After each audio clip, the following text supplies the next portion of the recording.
Luke's English podcast is supported in several ways. One of the ways you can support the podcast is by sending a donation. And if you have sent a donation recently, then thank you very much. You are keeping the podcast alive. The other way that you can support the podcast is to become a premium subscriber. And in return for a few dollars a month, you will get access to the complete premium episode library with over 100 episodes focused on teaching you vocabulary, grammar and pronunciation. And if you'd like to get more information and to sign up to Luke's English Podcast Premium, just go to teacherluke.co.uk/premium info.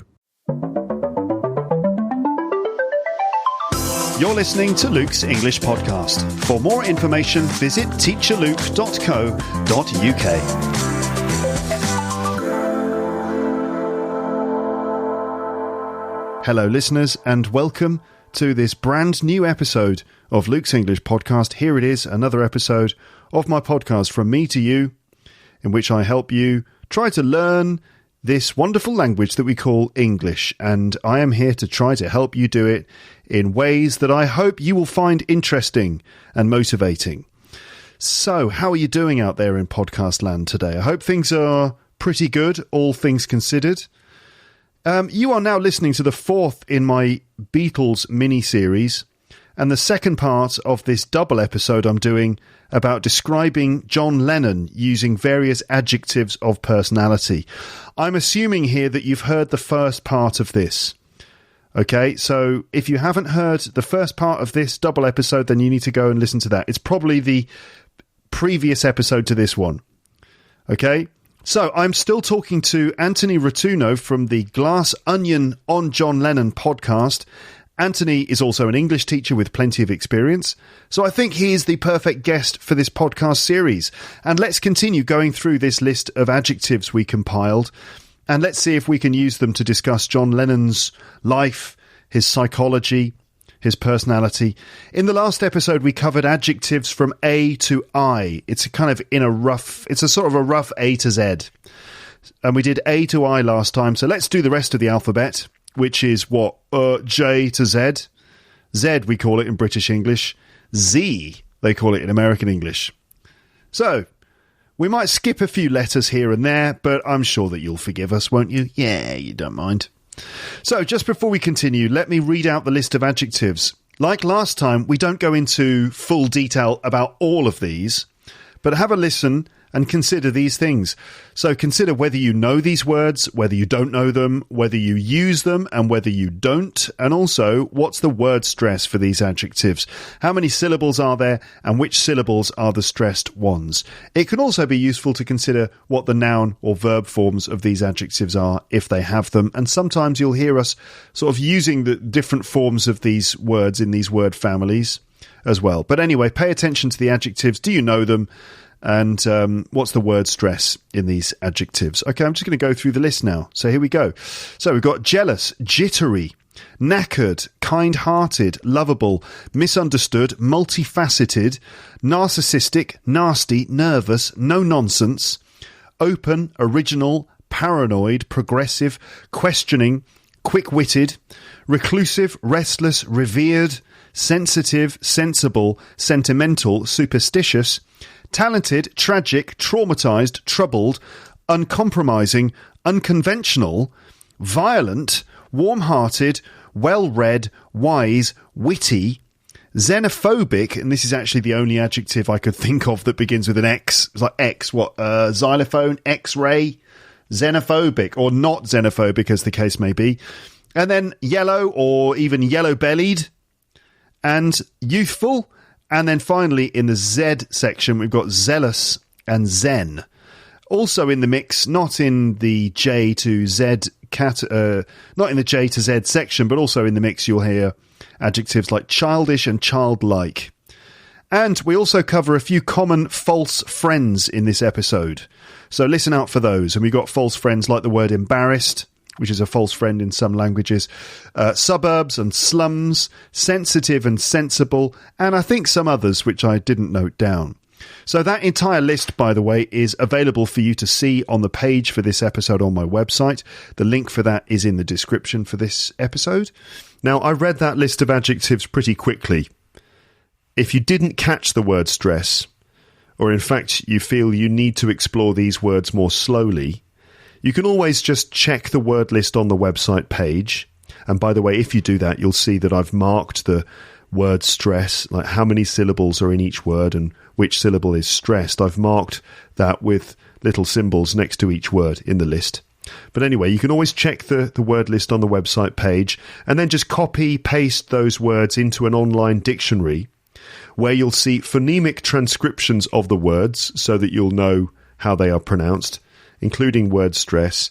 And you'll also be able to hear someone say the words, and you'll get definitions and examples and so on. Okay, so I always encourage you to check words that you discover in episodes of this podcast in your own time.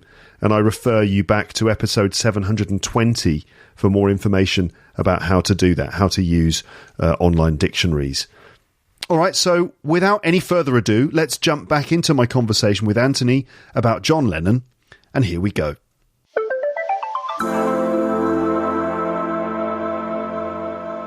Right, so Anthony, here we are again. Let's carry on this list of adjectives. I will have done an introduction to this part again, so we can just kind of pick up where we left off last time.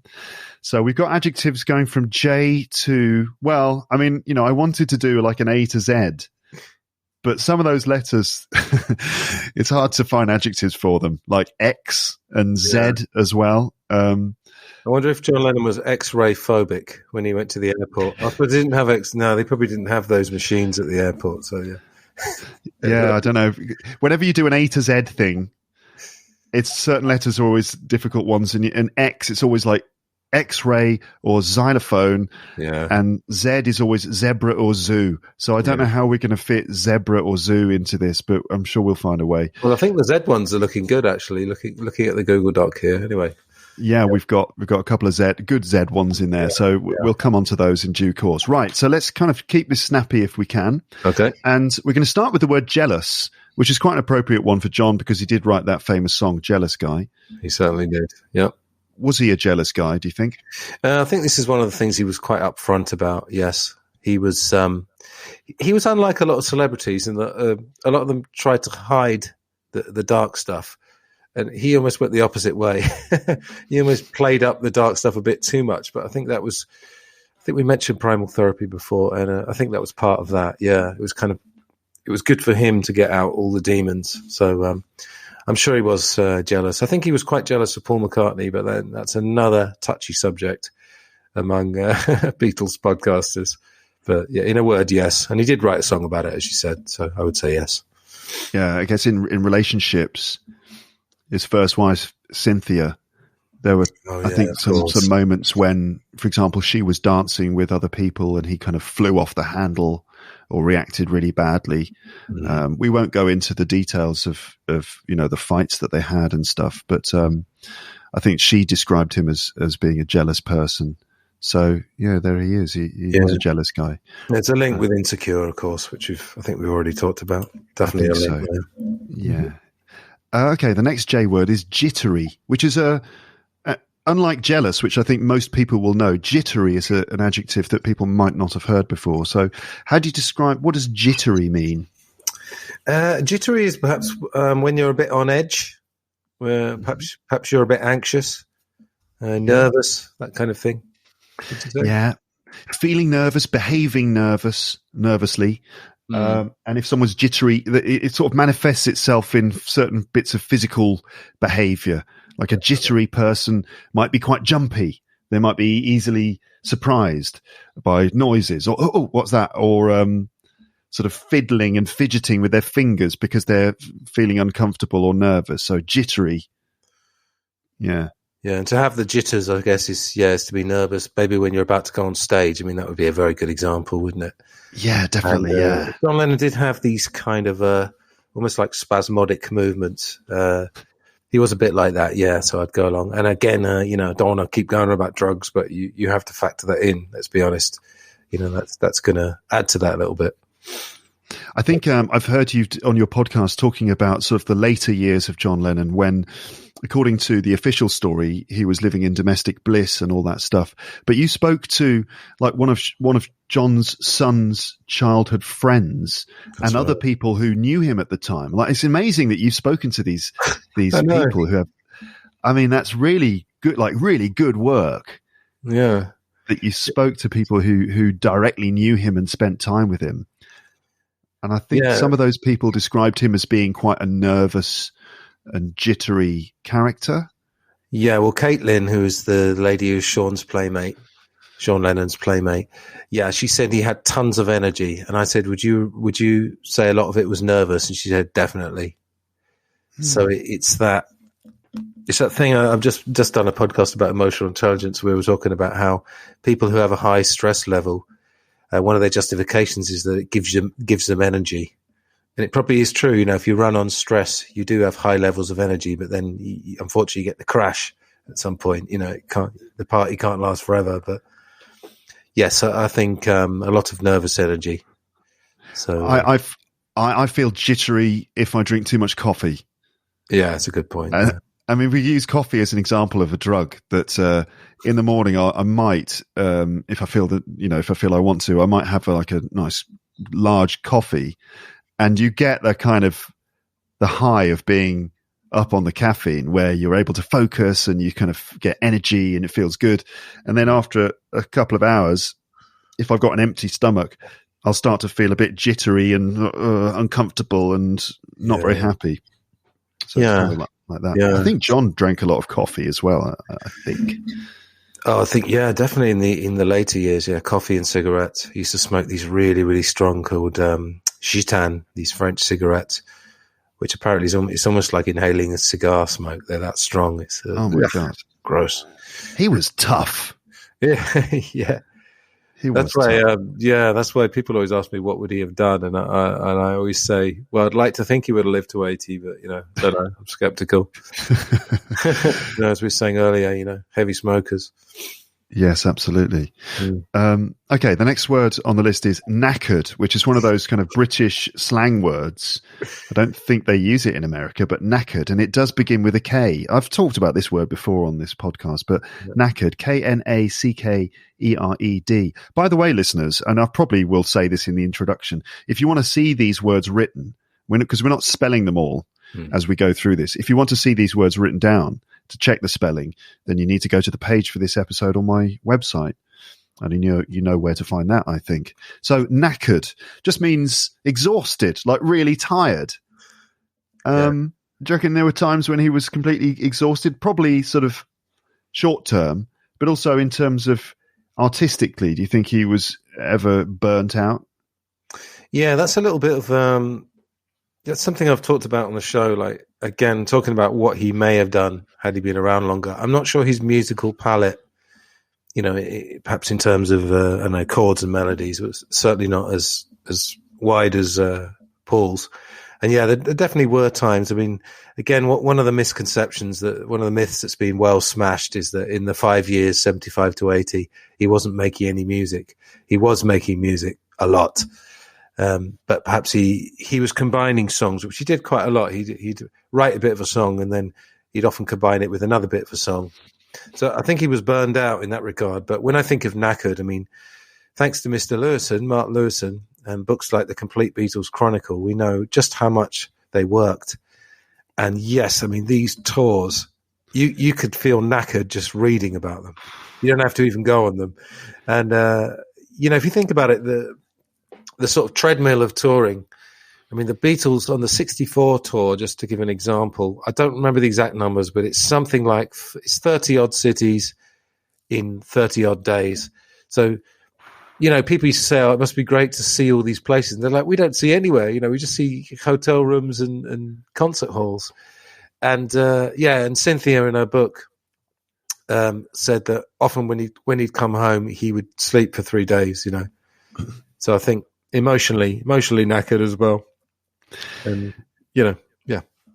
I mean, I haven't done a big tour with a band. I've only done little tours either with bands or sort of as a comedian. I mean, I've done festivals and stuff as a comedian and other things, and just touring, traveling, and then the nerves of performing, the sort of energy that you need during the performance, all of the craziness afterwards and stuff. Just like 3 or 4 days of that over a weekend festival or over a 5-day comedy festival or something is exhausting. And I remember just doing like the Brighton Fringe Festival, and after 5 days being completely knackered, coming home on the train and just like falling asleep on the train and stuff. Yeah. But 30 cities this is in America, I guess, in 30 days.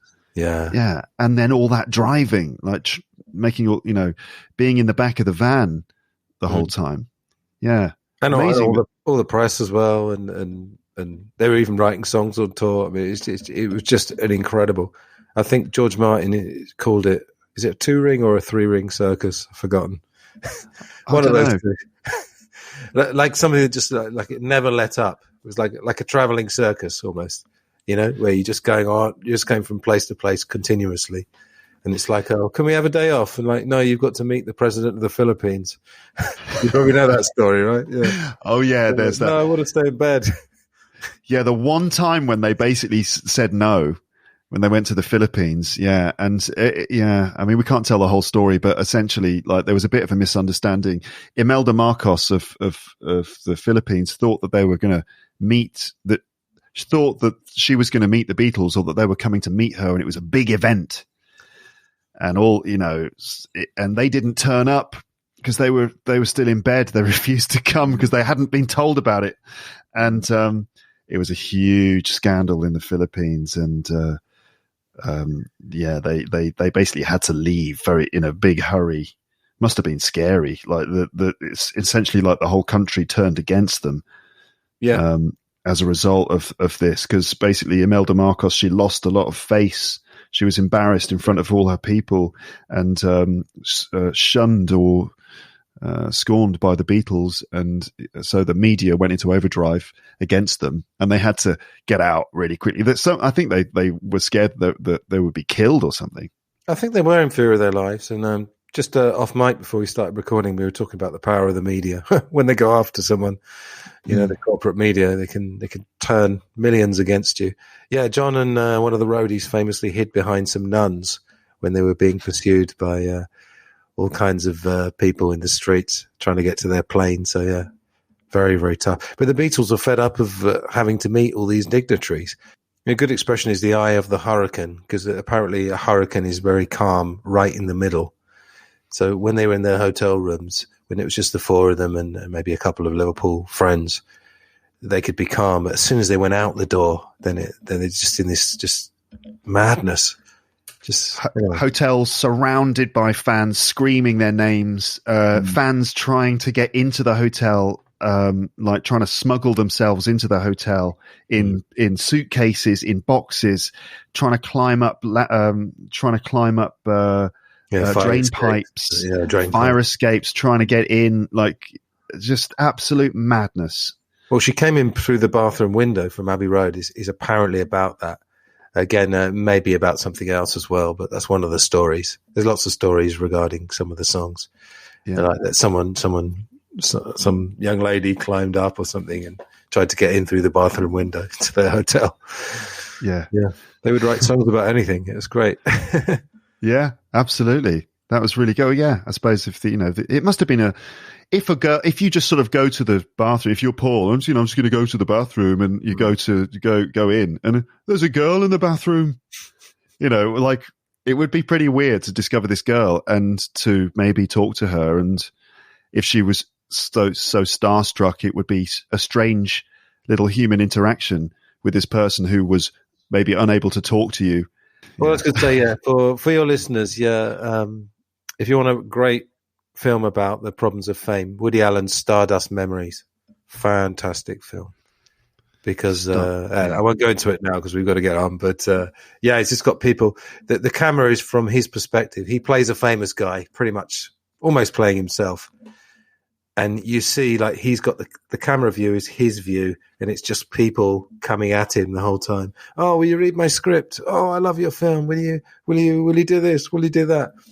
And then he comes in the hotel room, and there's a young lady in there, and you kind of think, he's going to take advantage of that, but he's actually he's completely knackered. In fact, after a whole day of doing press, and he's like, "What are you doing in there? What are you doing?" Because it's just that madness. I think people's innate madness comes out with famous people. They just lose their head. There's another expression. Did we say before about the George Harrison quote, which is like, the world went mad and they blamed it on us? Yeah, well, they gave their screams and we gave our nervous systems. Yeah, Yeah. I wanted to say before that, and I think I did say this in the previous part of this, that talking about some of these adjectives to describe John Lennon, some of them seem to be quite negative. We've got like jealous, jittery, and some of the other ones we had before, like bad-tempered and abrasive and stuff like that. I just wanted to kind of maybe repeat the sentiment that a lot of these words seem a bit negative, but overall I don't view Lennon's life in a negative way, and I think his influence on the world, and certainly on my life as a Beatles fan, has been broadly positive. And maybe we should focus on some of the nicer sides of his personality. And that's the next word, actually, is kind-hearted. Yeah, definitely. I mean, there's plenty of evidence. So Albert Goldman, who wrote this very negative book, in one of the interviews, he said, John Lennon wasn't generous at all, and he wasn't loving either. And Caitlin, this lady who was Sean's playmate, she said, that's absolutely not true. And there's lots of evidence. There is lots of dark stuff with John Lennon, but I think he was genuinely generous. Ringo Starr said something like, he'd give you his heart or something like that, Yeah. If he liked you, he'd give you everything, kind of thing. So I think he was kind-hearted, yeah. Yeah, and we talked before about that story of the fan who travelled so far to talk to him, and he let him into his home and gave him some lunch and stuff. That's right, yeah. Yeah. Another positive adjective is the word lovable.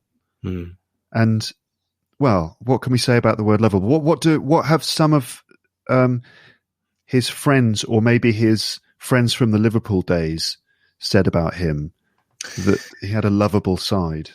Yeah, that's the thing with John Lennon. These adjectives, I think, if I had to give one adjective to describe John Lennon, multifaceted is it.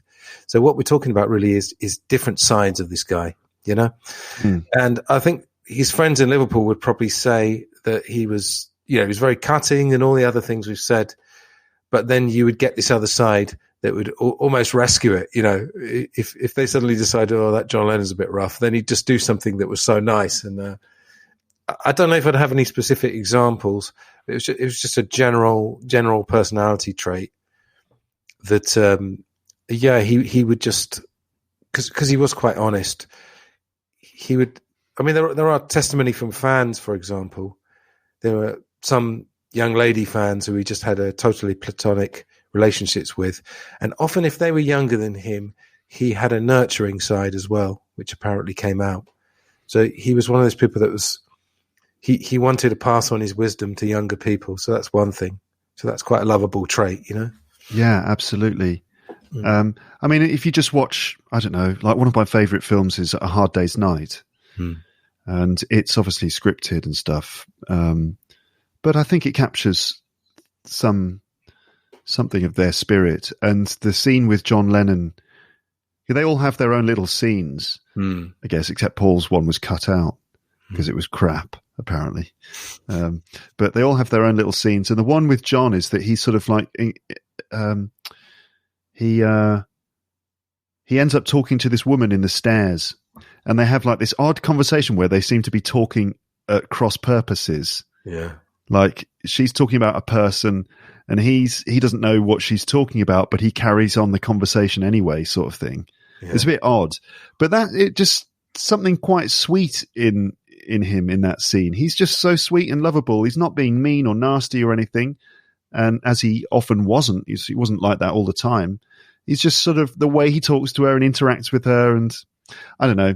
He just has a very kind of approachable, a sort of vulnerable charisma to him. Hello. Hello. Oh, wait a minute. No, I'm not. Oh, you are.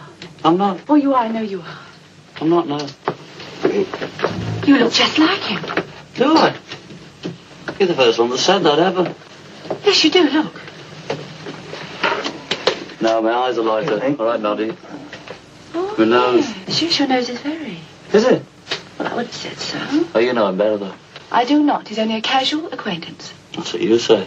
What have you heard? It's all over the place. Is it? Is it really? But I wouldn't have it. I stuck up for you. I knew I could rely on you. Thanks. You don't look like him at all. She looks more like him than I do. Yeah, and I think you can only fake that up to a point. I think the truth comes out in the end, you know. So I think, yeah, genuinely, yeah, I'd go along. My favourite line in Hard Day's Night, actually, this is one that was a John Lennon line that they incorporated when the grandfather says, I thought I was going to have a change of scenery. All I've had is a room and a car and a plane and a car and a car and a car, or a room and a room, or something like that. And it was famously a journalist said to John Lennon, they'd just been somewhere. They said, oh, how did you like it? And he said, well, it was a room and a car and a plane and a car and a room and a car. Brilliant line. Brilliant line. Yeah. You know, rather than saying, oh, it was great, we had a great time, he just told the truth. We did bugger all. We just got shunted from one place to another. Yeah. And a certain kind of, poetry, oddly, in just like repeating all a room and a car and a plane and a car and a car and a car. Definitely. Yeah. And that comes out in the lyrics, as we'll see later. Yeah. Okay. We've got misunderstood. You said multifaceted, which is definitely a nice phrase, meaning having various sides to it, or various faces. Exactly. Various aspects, multifaceted. Misunderstood. I mean, I think we don't need to go into that. Narcissistic is one, which is, okay, we're back to the negative adjectives again. Narcissistic is the adjective. Narcissism is the noun. A person would be a narcissist. It's really not a nice word. No, but it's in the list. Yeah, famously comes from the god Narcissus, who saw his reflection in a puddle and fell in love with himself. That's where it comes from. I really wanted to make the point. I'm very uncomfortable with people diagnosing. Donald Trump is obviously a great example. Again, the media has decided he's a narcissist, and fine, he's probably got a lot of those tendencies. But I've had a therapist on Glass Onion show. Maybe I mentioned it earlier, and he was very uncomfortable with the public diagnosing people, let's say. But the point I really wanted to make is not that John Lennon was necessarily narcissistic, but that fame, I think maybe we talked about this earlier, fame almost has it's almost built in that you become somewhat narcissistic, because try and imagine, I've never had this, but try and imagine people just telling you you're amazing, just sort of all day, every day. And then having a go at you when you turn out not to be as amazing as they thought, Yeah. It's almost built in, I'm saying, when you get that level of fame. Yeah, it's going to go to your head. That's it. It's almost no way of avoiding it. If people are building you up and up and up constantly all the time, especially when you see the world and the reaction that you've had on the world, the effect or impact you've had on the world, when you see that, it's going to be hard not to start believing your own hype or to start believing that you are special in some way. But I don't know, are there any narcissistic sort of episodes or examples that we can give? Ooh, I'm not really sure, actually. I don't think John Lennon won on the level of famous people. I don't think he was high on the scale of narcissism. Some may disagree. I don't feel like he necessarily wanted to be the center of attention. Yeah. I think what the Beatles had in their favor, and we talked about this when we did a show about Elvis, there were four of them. So they were, Elvis had the whole thing and they had a quarter of it each, kind of thing. And also they had this down to earth, I'm going to say again, working class Liverpool thing, where they would send it up. If anyone got too big for their boots, they would send them up. So I'm not actually that sure. I think, well, I'll give you one example. Okay, the Naked album cover we talked about before. The fact that you want to bare your body, your naked body, to the world, I totally get it. Was the Two Virgins idea is the idea that he felt like when he met Yoko, it was almost like he'd gone back to the beginning, and this was his first love. He famously said in a song, "I'm in love for the first time," which, imagine Cynthia listening to that. His first wife must have been pretty hurt. Yeah. But he's expressing a sentiment where he's almost like he's resetting. all that other stuff was training, and then this is my real life with Yoko. But I think you could say it's quite narcissistic to put your naked body on an album cover. Perhaps. Yeah. Like, look, everybody, here I am. Look at me. Yeah, look at me, exactly. But I don't think there's huge traits of it. I think it was one part of it, but a lot of it was because he was so famous. It's a byproduct, let's say. Yeah, I would agree. And it's not like he had nothing to back it up, because like the worst aspects of narcissism is when it's empty. Like it's just someone loving themselves, but they don't actually have anything to offer to the world. Yeah. And they're only interested in themselves and convincing others of how great they are.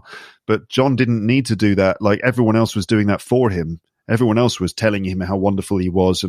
And so yeah, I think there was actual substance to the guy. And so maybe narcissistic is not quite appropriate. That's a really interesting point, because if you take someone like, let's say, Justin Bieber, and I mean, I don't know any of his music. I'm sure he's got some talents, but I don't think, again, Justin Bieber fans, feel free to write to me and tell me I'm wrong. I don't think he's got perhaps that much to say to the world. I don't know. Maybe he has, but so it must be weird for him. I mean, apparently he's written an autobiography like when he was 18 or something. I can't imagine what was in it, but I guess his upbringing and stuff.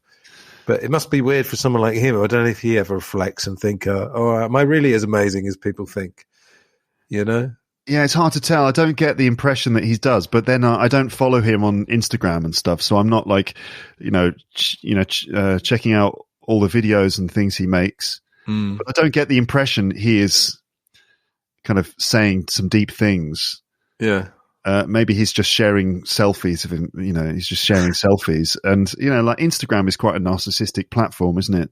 There's quite a lot of sort of basically people just taking pictures of themselves wearing nice clothes or in nice locations and just like, hey, look at me, I'm really cool. And there's not really anything else going on other than, hey, I look fucking great. Yeah, if you actually look at it, if you take a step back, it's a festival of narcissism, social media. And I've been involved in it, I have to admit, I don't post much on Instagram, but if you really look at it, a friend of mine in Madrid pointed this out to me and I've never forgotten it. If you really look at it, it really is. It's not that people are narcissists. It's that everything is encouraging narcissism. So maybe you become a narcissist or you don't, or maybe you've got that tendency. And I think narcissism, again, just comes from insecurity. It's like jealousy. The people who need it more are going to be the more narcissistic. And when you get a very, very insecure person who becomes world famous, it's really a recipe for disaster. I'm amazed that a lot of them survive, really. Yeah, absolutely. Yeah. It's a very unhealthy platform. I mean, it's been stated many times, the studies have been done into the social media platforms that have the worse effect on your mental health, and Instagram is normally at the top. It's not all bad. I think that it depends on sort of how you use it as well, of course. My brother's on Instagram and he just uses it to check out skate videos because he's a skater and a musician. So he's just getting he sometimes shares like stuff he's discovered on Instagram with me. And it's basically people doing skateboarding tricks, and like little clips of maybe music and Alan Partridge quotes. I'm all in favor of that. Yeah, me too. So I think that it depends how you use it. But yeah, arguably the platform itself is designed in a way that kind of encourages certain types of narcissistic behavior, because that's what, essentially the social media platform is trading on people's innate sense of insecurity or innate feeling of wanting to promote themselves, or, lots of identity issues that are being what's the word for it? Exploited by it. I've got a quick question for you to test your Alan Partridge knowledge. Who are Wings? Oh, they're only the band the Beatles could have been. Very good, yes. Yeah, I managed to get that into one of my shows. So I was really pleased about. I love that clip. I mean, it's just amazing. Alan is in the Travel Tavern, and someone comes up to him and says, "Oh, I listened to your radio show." I didn't realize. I heard you played the Beatles. I didn't realize you played good music. And he goes, "What's your?" And Alan's like, "Oh yeah, I love the Beatles." Yeah. He goes, "What's your favorite album?" "Tough One." I'm going to have to say the best of the Beatles. Yeah. Whose is it? It's mine. I didn't know you were into music. Oh, I know you're a DJ, but I've heard your show. Yeah, I mean, I like all the bands. I've got a broad taste, you know, from the Britpop bands like UB40, Def Leppard, right back to classic rock like Wings. Who's Wings? They're only the band the Beatles could have been.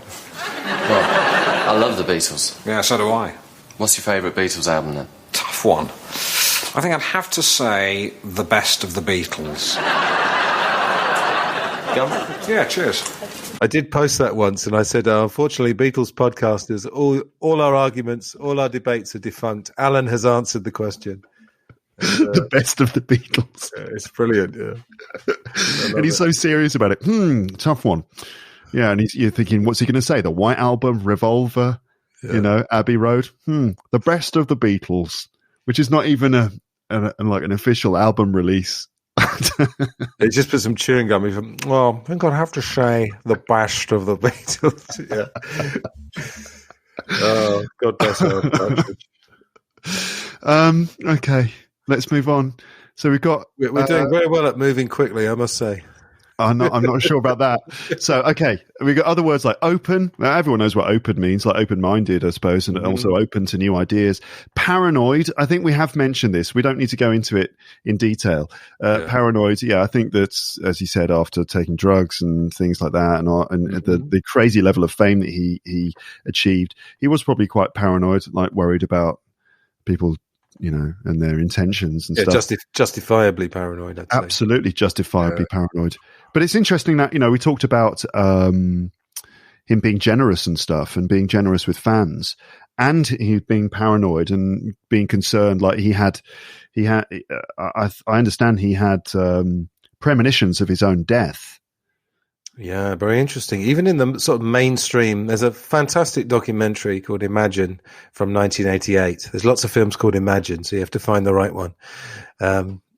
Essentially narrated by John Lennon from his interviews. And it's very much official story, but it's a really fantastic film. And at the end, I was quite surprised. Yoko said there were a lot of premonitions. And John Lennon told his assistant, Fred Seaman, that he thought he was going to be killed violently. It's quite amazing. And he even makes references. I mean, how about this? At the beginning of Come Together, the song, on the finished one, it just sort of sounds like he's going, shh, shh, like do, do, do, do, do. But when you hear the isolated stems, he's actually saying, shoot me. He's saying, shoot me. Do, do, do. Which is really awful. And then he says, during the bed-in, he said, we're willing to be the world's clowns because all the serious people like Kennedy, Martin Luther King, and Gandhi got shot. It's so eerie, isn't it? I think, wasn't it Ian MacDonald in Revolution in the Head? I think there's a section in that book, which I find a pretty dark book, actually. I haven't read that for so many years, but I remember loving it, yeah. It's great, but it also makes me feel, it kind of makes me feel a bit bad when I read some of the things that he wrote about some of the songs. And but anyway, I think one of the comments he made was that somehow John Lennon was kind of playing with fire when in the 60s he was releasing songs that had lots of sort of weird messages and you know, like by playing with the heads of his fans like he did in songs like Glass Onion and other ones, where he's like, you know, what are you going to read into these? And he's kind of trolling his fans to an extent, but at the same time he's not. He's kind of putting out all these weird sort of semi-subliminal messages and twisting people's heads to an extent that might have kind of backfired on him to an extent. Maybe he should have been a bit more careful in terms of, like, you know, messing with the mental health of his crazy fans. It's a hard one to say. I'm not saying that he brought it upon himself, but well, maybe I am saying that. I'm not saying he did it on purpose, but somehow, I don't know, the when you get to that level of success, then there are a certain number of mentally ill people or disturbed individuals out there. And, you know, you kind of start to think, well, maybe he should have been more cautious or something. But I suppose he was an artist and he did what he you know, felt he had to do as an artist. And I don't know. I don't. Well, interesting. We haven't got careful and cautious on our list, have we? So that might answer your question a little He bit. wasn't that careful or cautious, and like that his killer, he did actually, he just was willing to talk to him in the street and sign an autograph for him and stuff like that. Yeah. Maybe he should have been more careful and cautious. But this is the thing that we like about the Beatles, is that they're not the sorts of people who are like, no, keep the fans away from me. You know, I don't want to have to see all these people. And I think some famous people are like that. They have contempt for their fans, and they don't want to meet them. They don't want to see them, and they feel that they're above them. But I don't think John was like that. And you know, maybe he should have been more careful. But we had a double-edged sword. Like, this is what we like about him, but ultimately, this may be something that was bad for him in the end. Yeah, I mean, I was listening to a journalist actually talking about a journalist who was around in the 60s or maybe in the 70s, and they worked with they interviewed Rihanna or someone like that, and this is nothing against Rihanna, it's more to do with the culture.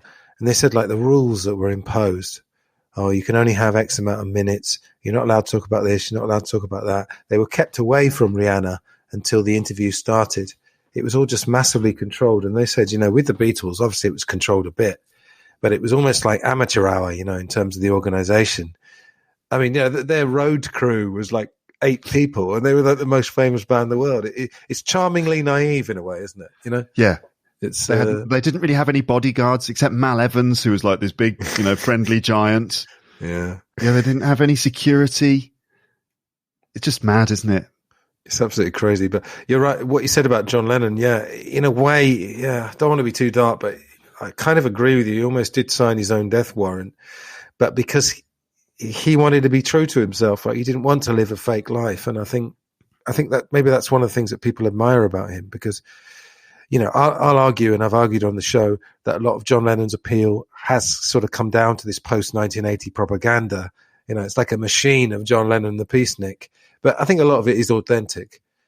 And interestingly, as soon as he died, before any propaganda was allowed to happen, people were like congregating outside the Dakota and weeping and in tears and saying, you know, this is the death of the 60s. So I think people, there is something genuine, you know. I'll say that propaganda was part of it, but there's something genuine that people picked up on, you know, and it didn't do him any favors. Absolutely not. You know, it's quite telling, really, that, I'm not saying there's a direct link, but John and George were perhaps the two sort of truthers of the Beatles, the ones who wanted to be the most authentic, and they're the ones that ended up both being victims of crazed fans. Interesting, you know? And it is interesting, going back to what you said, that John said, which is that, you know, what was it like? We clown around because the really serious people end up getting killed. And later John sort of did become more serious and stuff. And yeah, okay. Oh, it gets a bit dark. It does. So, okay, we've got to, I'm going to just say some of these ones, like Okay. quick-witted, we said. It's like, you know, he's clever. He's got the gift of the gab. He's able to come up with funny, witty comments off the top of his head, which is another charming thing about him. Reclusive. If someone's reclusive, it means that they kind of stay inside and they don't go out and they don't see people. Oh,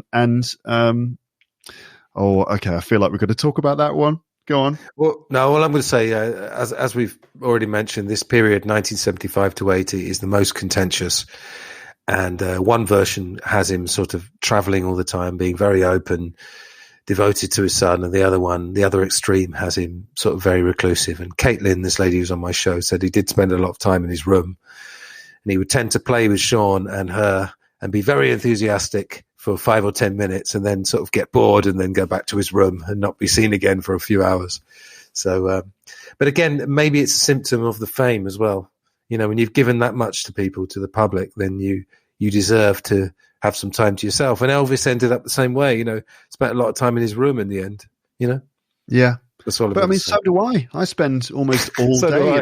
in my room.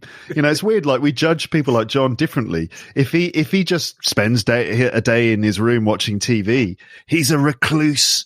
You know, he's reclusive and he's hiding from the world and what's going on. But it's just like, I'm just watching TV. You know. Now, one of my favorite directors, possibly my favorite, Stanley Kubrick. And what Kubrick did in the 80s was be quote unquote reclusive, but all he did was just not give the press anything to write about, and that was his way of dealing with it. And I actually met someone, a friend of mine who's a book publisher, who met Kubrick in the 80s and said he was just absolutely lovely. Like there was no guardedness. He just figured out that, a bit like George Harrison, he had moments like this. He just figured out the best way to a happy life is to give them the press as little as possible to write about. Yeah. Yeah, he wasn't just like sitting there with like really long fingernails. He hasn't had a bath for 3 weeks. Not that sort of thing. That's the picture that gets painted when people say that someone is reclusive. Howard Hughes. Howard Hughes is the poster boy for being reclusive. But reclusive is a tag, and it basically means that the media are not getting what they want. So they have to cast you as some weirdo, never leaves his house. Yeah. So, where meanwhile, John Lennon's just watching the wheels. What is it? Watching the wheels go round. Yeah. Watching the wheels go round. Watching shadows on the wall. Absolutely, love it. I love that song. Yeah, I'm going to refer to that later. Great. Okay. Yeah. Quick-witted, reclusive, restless, I guess, which relates to jittery. If someone's nervous and they have all this energy. Although, apparently he wasn't restless because he would spend quite a lot of time relaxing on the sofa watching the TV. So he wasn't that restless. I guess we all have our moments. I think I see restless more mentally. Like he never wanted to be stuck doing the same thing for too long, like musically. I think artistically he was restless. That's probably the way I'd connect it. Right. Yeah. And he did change a lot, constantly changing. Revered, meaning sort of respected highly. I think that's fair to say that he is revered. Definitely. We've got a couple of false friends, sensitive and sensible. I say they're false friends because in many languages, certainly French, I guess in Spanish too, and probably Italian, maybe Portuguese, maybe other languages, sensitive and sensible are false friends. So it's probably worth just looking at those. Sensitive. Now, whenever I teach this word, I always say sensitive can refer to your personality, but it can also refer to your skin as well. And when I explain the sensitive skin definition, then it helps to understand the sensitive personality. So if my skin is quite sensitive, meaning, if I get too much sun, then my skin goes red. I get sunburned quite easily because I have sensitive skin. Similarly, if I use the wrong kind of soap on my skin, then it can kind of like make my skin go a bit dry. So I have, poor me, I've got sensitive skin, and I have to use moisturizers and suntan lotion and stuff like that. So that's sensitive skin. But a sensitive person, similarly, might react badly or might be easily affected by criticism or things like that. Do you reckon John was a sensitive guy, or was he a tough guy with a tough layer? That was he thick-skinned or was he sensitive? Well, there's two meanings of sensitive, really. I cover this a lot in my classes. The positive meaning is that if you're a sensitive person, you're sensitive to other people's feelings, like you can gauge. And I think he was definitely that. A lot of artistic people, just sort of generalize a bit, they're a bit like that. They're very attuned to feelings. But then the other meaning of sensitive, which I'd probably call oversensitive, is like if someone says, you have a new pair of shoes and say, oh God, I don't like those. It's going to bother you for the rest of the day. It's a silly example, but being a bit too easily hurt perhaps or offended. So that would be thin-skinned, as opposed to thick-skinned. On the note of false friends, you're absolutely right. Yeah, sensible in Spanish is sensitive. I can give you a couple of other ones if you want, just for your listeners. Mm-hmm. In Spanish, for example, suburbios, you'd think of suburbs. And we generally think of suburbs as probably sort of middle-class residential areas. Not always, but sometimes. But it actually means slum, which is a poor area. Oh, I see. Because for us, the suburbs, quite nice areas are on the outskirts of town where people have large houses and more space, suburbs. But, in Spanish, it means the slums. That's right. Poor areas, which could also be on the outskirts of the city. Absolutely. Yeah. And then a rather comical one, embarazada. Do you know what that means? Oh, yeah, I think I know this one. Well, embarazada, does that not mean pregnant? It does, yes. Very good. Whereas it sounds like embarrassed. Exactly. Yeah, I don't know if you would be embarrassed if you were pregnant. I don't know. It depends on the situation, I suppose, but not normally. Perhaps if it happened by accident. If it was like, oh God, but you'd be more than embarrassed if like you hadn't told your parents and you weren't supposed to be pregnant. You'd be ashamed or whatever. But okay, embarrassed. Yeah, in English, yeah, it's when your face goes red because you've done something stupid and you feel a bit stupid and people are looking at you, but not pregnant. Okay, wow, how did that happen? How is it possible that embarrassed? What is it again? Embarazada. Embarazada. Yeah. How is that pregnant? Whereas embarrassed in English, totally different. That's a weird one. I suppose a famous one, I'm sure this is the same in French, isn't it? Librairie or libreria. Sounds like library, but it's bookshop. Right. And that's a classic false friend because it sounds like something that involves the same thing, like books. So it's a real false friend because it's leading you down the garden path, as we would say. You think, libreria is library, but in fact it's bookshop. Yeah, they both involve books. Yeah, library in English is where you borrow books, but bookshop is where you buy books. Exactly. And I guess sensible and sensitive is quite similar because they both are used to describe people. So you could easily sort of get them wrong. But so sensitive we've done. Sensible. Probably not, no. He wasn't very sensible. No. Well, probably, again, multifaceted. So I'm sure there was a sensible side to him. But it's probably just not one of the first traits that would come to mind. If you're sensible, you kind of make, your decisions are carefully thought through. You use reason, logic in your decision making. But John was probably a lot more reckless or emotionally driven. He did things which arguably were quite dangerous and risky, like using certain drugs and being quite what's the word for it? Compulsive. Impulsive as well. Impulsive. Yeah. Okay. Sentimental. Oh God, okay, we've got a few left. Only a few left. Okay. Sentimental, superstitious. I like these adjectives. I think we've got maybe about 5 more adjectives left, including these. So we can talk a little bit about these. Like in John's song "In My Life" from Rubber Soul, and also Strawberry Fields, there's a sense that he's looking back at the past. There's sort of nostalgia and looking back at the past with a lot of emotion and maybe even rose-tinted spectacles to an extent. Yeah, I mean, again, definitely a side to that. And unfortunately, in the sort of the way that people get stereotyped, Paul is sentimental and John isn't. Not true at all. Just a quick word on the song "In My Life." I'm fairly convinced that was a 50-50 composition. Oh, really? I feel like John often gets a lot of credit, and then Paul wrote his book many years from now in the 90s, and someone said, "Oh, when I read that book, the first thing that came to my head was like, oh yeah, all right, calm down, mate. We know you were a good songwriter." He's kind of got cast as revising history, but I feel like stuff like that was a bit of a 50-50. But John Lennon, there are stories about him in the 70s, like on his jukebox, he'd have like Bing Crosby and stuff like that, which you'd never imagine with John Lennon, would you? Sentimental, meaning like showing lots of love or pity, showing lots of emotion, but it's considered to be exaggerated and foolish. Like, a lot of American films, the ending of American films often is quite sentimental, where everything's like, oh my God, I love you. Do you remember the Wonder Years? Yeah. What would you do if I sang out of tune? Which had That's a great impersonation. Had that song at the start. But the Wonder Years was like was about the life of just an average young boy in America. But it was really sentimental. Like every story was quite good, that he got into some trouble or whatever, and his dad was quite frightening character. But then the story would always be sentimental at the end. It was like, and that was when I realized that I really loved my dad. That kind of thing. It's like, excuse me. It's sort of, kind of glorifying the past a bit. Yeah, as you said. Mm-hmm. Ringo did an album called Sentimental Journey, of course, which was sort of old standards, which I've never actually listened to all the way through. Gets panned a bit, but I quite like Ringo's voice, actually. Me too.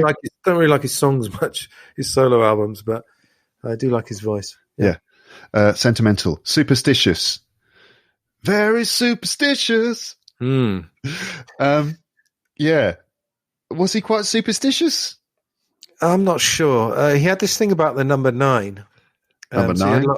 Yeah, there you go. You can't help it. I can't help it at all. Whenever I'm teaching and the number 9 comes up, I always have to go, okay, number 9, number 9, number 9. And I do it on my podcast too. And there's probably about a handful of people who get the reference. Do you ever play it backwards? Turn me on, dead man. Turn me on, dead man. It's not turn me on, dead man either. It's turn me on, dead man. Turn me on, Deadman. It's like, that's not turn me on, dead man. That's turn me on, Deadman. What's Deadman? What I love about Revolution 9, we did a whole episode on it because I actually consider it a major piece of work. I like musique concrète. Yeah.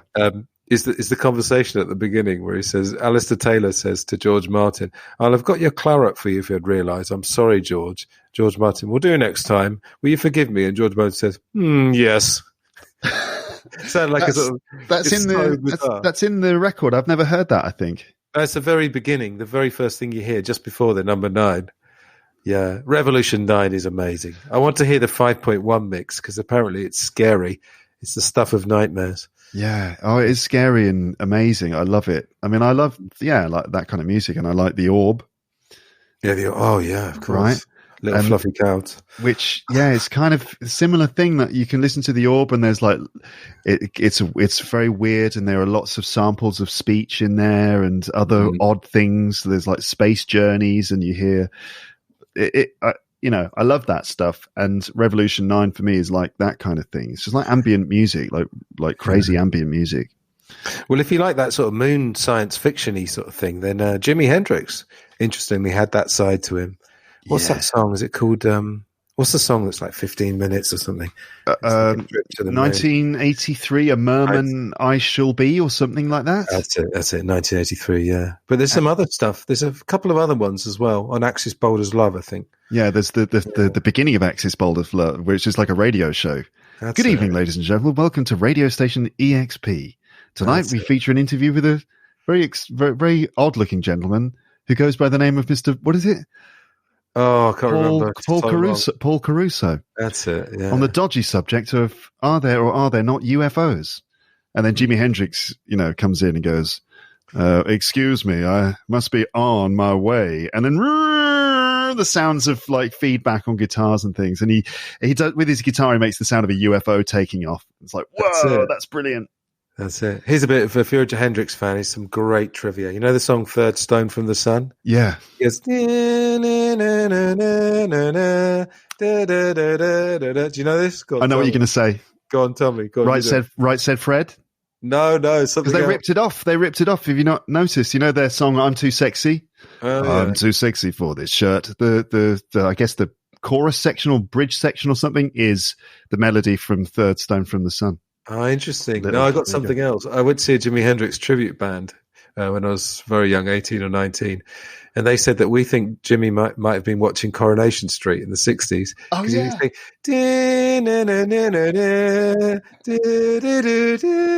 And so it was brilliant. They played Coronation Street in a Jimi Hendrix style before they played Third Stone from the Sun. It's absolutely brilliant.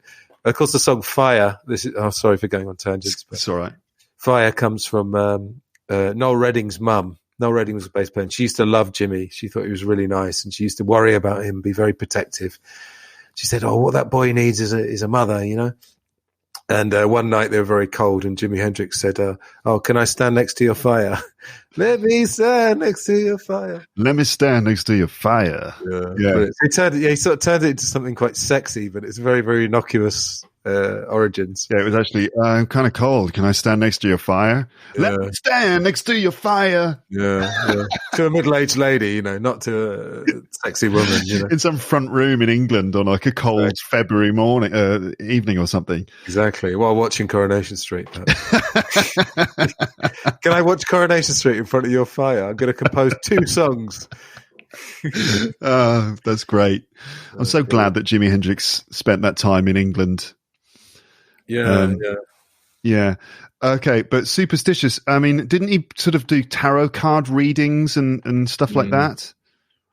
Yeah, well, Yoko, I think, again, this is even in the official version now, was very obsessed with tarot and numerology. And I think she just got John into that. I'm not sure if he was totally into it, but, consulting the I Ching and stuff. There's a Ruttles reference. Barry started consulting the I Ching every 5 minutes. Yeah.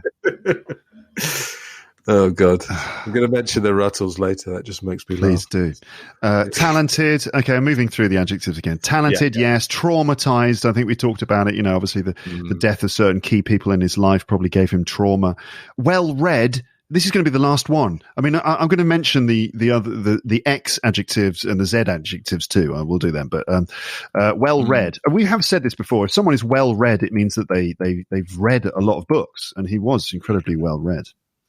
Yeah, one of the things that we get onto the lyrics in a minute, there's a literate quality to them, and this is one of the ways that he's inspired me, because I was not naturally a reader. I mean, he used to read kids' books when I was a kid, obviously, but I was more of a radio guy. Actually, I think that's how I found my way to podcasts.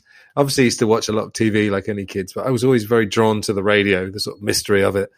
But I've become in my adult life a voracious reader and podcast consumer as well. And I have to credit John Lennon for that, because there's loads of pictures. Like these are obviously not the very publicized pictures, but whenever you see pictures of them on holiday, very often he's got his nose in a book. And I think reading is a wonderful thing. Yeah, sitting down with a good book, nothing better. Yeah, definitely. Okay, let's get. So I mentioned before that it was like an A to Z. I haven't mentioned all the letters, but anyway, listeners, you'll be able to see the entire list, including adjectives that we haven't talked about on the page for this episode on the website. But so I was struggling to think of an adjective that began with X, and the only one I could think of, and this doesn't apply to John Lennon, I think, is xenophobic, which is when you're, I guess it's the fear of people from other countries. If I could just say one thing about that, in fact, it's the opposite, because Liverpool, traditionally, because it's a port, was very multicultural. So, in fact, the Beatles had the opposite instinct, whereas a lot of, and I mean, my dad, unfortunately, was subject to quite a bit of, not open racism, but sort of more like veiled racism, more ignorance when he came to England. So that was one thing the Beatles had in their favour. They'd grown up in a multicultural place. Yeah, but it's interesting then. Okay, so xenophobic is quite appropriate, because the Beatles were absolutely not xenophobic. In fact, they were really interested in people from other countries, and Liverpool being a melting pot of cultures, people sort of often forget, just how diverse the place was, and it being a port town and this old industrial city that was such an important place in the UK. And so many people came through the city, and it's got, a big Chinese community. There's like an Afro-Caribbean community there, diverse place. And obviously, they saw the world. And I think John was like very, very curious and interested in other cultures and things. Then we got the words zealous and the word zen, the Z words, zealous. Now, normally we say overzealous, don't we? Yeah, zealous has a slightly negative connotation, perhaps because it's connected with religion and the idea of like religious fanatics, let's say. But I think zeal really is to do with enthusiasm, isn't it? Zeal, yeah. Yeah, so zealous comes from the noun zeal, to do with being very passionate and very enthusiastic about something. But it's probably not a word I'd recommend people use, perhaps, because it has that negative association. Zeal, it does have a slightly negative association, because as you said, we associate it with fanaticism. Zeal, according to collinsdictionary.com, is great enthusiasm, especially in connection with work, religion, or politics. So you can talk about having a zeal for teaching, for example, but then we have things like religious zeal, which is when you start to get into the sort of religious fanaticism and the negative connotations that are associated with that. I think maybe zeal doesn't have it. Zealous has the more of the connotation than zeal, in fact. Someone who's zealous spends a lot of time or energy in supporting something that they believe in very strongly, especially a political or religious ideal. Or a 60s pop group. Sorry to interrupt you. Yeah. So you get these zealous fans. There you go. Exactly. Zealous Yeah, okay. So, but often we talk about religious fanatics who are zealous or overzealous as well too. But was Lennon sort of zealous or overzealous? Was he kind of particularly enthusiastic about certain causes, like religious or political causes? Not so much religious. I think he had. He was very childlike. That's probably an adjective we could have used, as opposed to childish. I think childish is very negative, that you're behaving like a child in an immature way. Yeah. Childlike is that you have quite a charming childlike innocence about you, which is kind of what he had. He was sort of streetwise and innocent and naive at the same time. That's why he's so interesting. But yeah, he definitely would have like enthusiasms. Again, much like a child would have a strong enthusiasm for something, and then he would seem to go off it very quickly. And one of the John Lennon books sort of said, for 18 months he was sort of this. He was into acid. Then for the next 18 months he was into peace. Next 18 months he was into sort of anti-war, New Left politics. So he sort of gets tagged as someone who flits from one thing to another. So I think zealous, passionate, yeah, definitely. He never did anything by halves. So whatever he was into at the time was like, almost like a big obsession for him. So, and he would be probably quite zealous about whatever it was he was doing. But passionate, yeah, is probably a better word because it's got more positive connotations. So. Yeah. And then finally, we have the word Zen. And so Zen or Zen Buddhism is a form of Buddhist religion that concentrates on meditation. But we do describe things as being Zen. So this is the noun Zen I've just mentioned, a form of Buddhist religion, or focusing on meditation. But adjectives, Zen can be an adjective, I think, too, meaning like someone can be very Zen. What does it mean if someone is Zen? Would you say? I would say it sort of means that they're able to be very still and to have a sort of wise overview, not be overtaken by their emotions, be able to stand back. And this is very interesting because, again, one of the very much contradictions, and I mean in a good way, charming contradictions, is that he had like loads of manic energy, but he was also apparently he was very good at meditation. When they're in India, he was very zealous. There you go, about meditation. So he had that Zen side, and he also took a vow of silence. And Caitlin, who was on the show, she said she thought it was maybe a parenting hack, because maybe he didn't have to spend too much time sort of marshalling the children. So he took a vow of silence for, I think it was 7 days. I can't remember, but what a character, eh? Yeah, absolutely. But yeah, Zen, sort of a stillness, a calmness of mind as much of body. I think he had that, yeah. Okay, so we've just been through our fairly long list of adjectives of personality referring to John Lennon. Now, we've done that.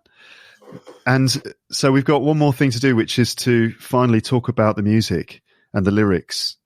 And so let's talk about song lyrics and Beatles songs and solo Beatles songs. And this is going to be the final part of our episodes then.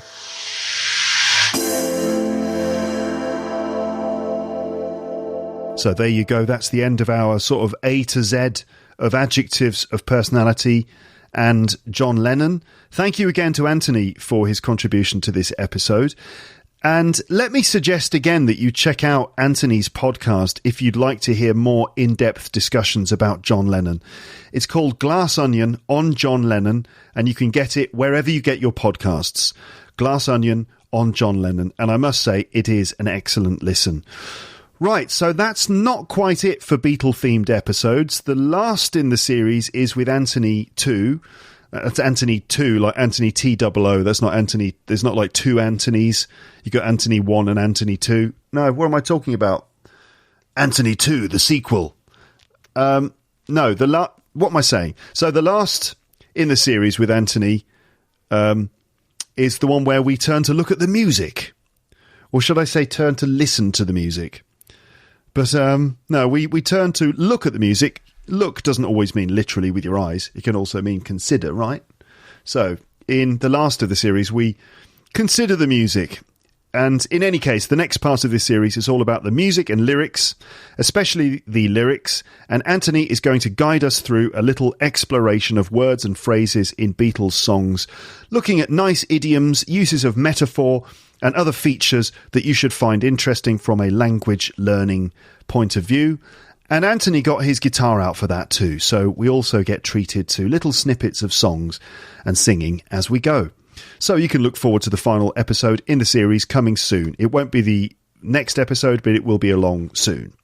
And I say the final episode in this Beatles series. There's actually nothing stopping me from doing more episodes with Beatle themes in the future. I keep dropping my pen. Did you notice? I don't know. Like, I couldn't learn English because Luke kept dropping his pen. I'm sorry. So, yes, I might do more Beatle-themed episodes in the future, and I do plan to do that. For example, I'd like to do some specific song breakdowns in which I could explore the story behind a particular song, then play the song for you and analyse the lyrics. That could be great. But anyway, thank you for listening, as usual, everyone out there in podcast land. Especially thank you to you, yes, you, for listening all the way up to this point. I hope that this has been interesting and useful, and I will speak to you very soon in the next episode of this podcast. But for now, it's just time to say goodbye. Bye, bye, bye, bye, bye, bye. Thanks for listening to Luke's English Podcast. For more information, visit teacherluke.co.uk.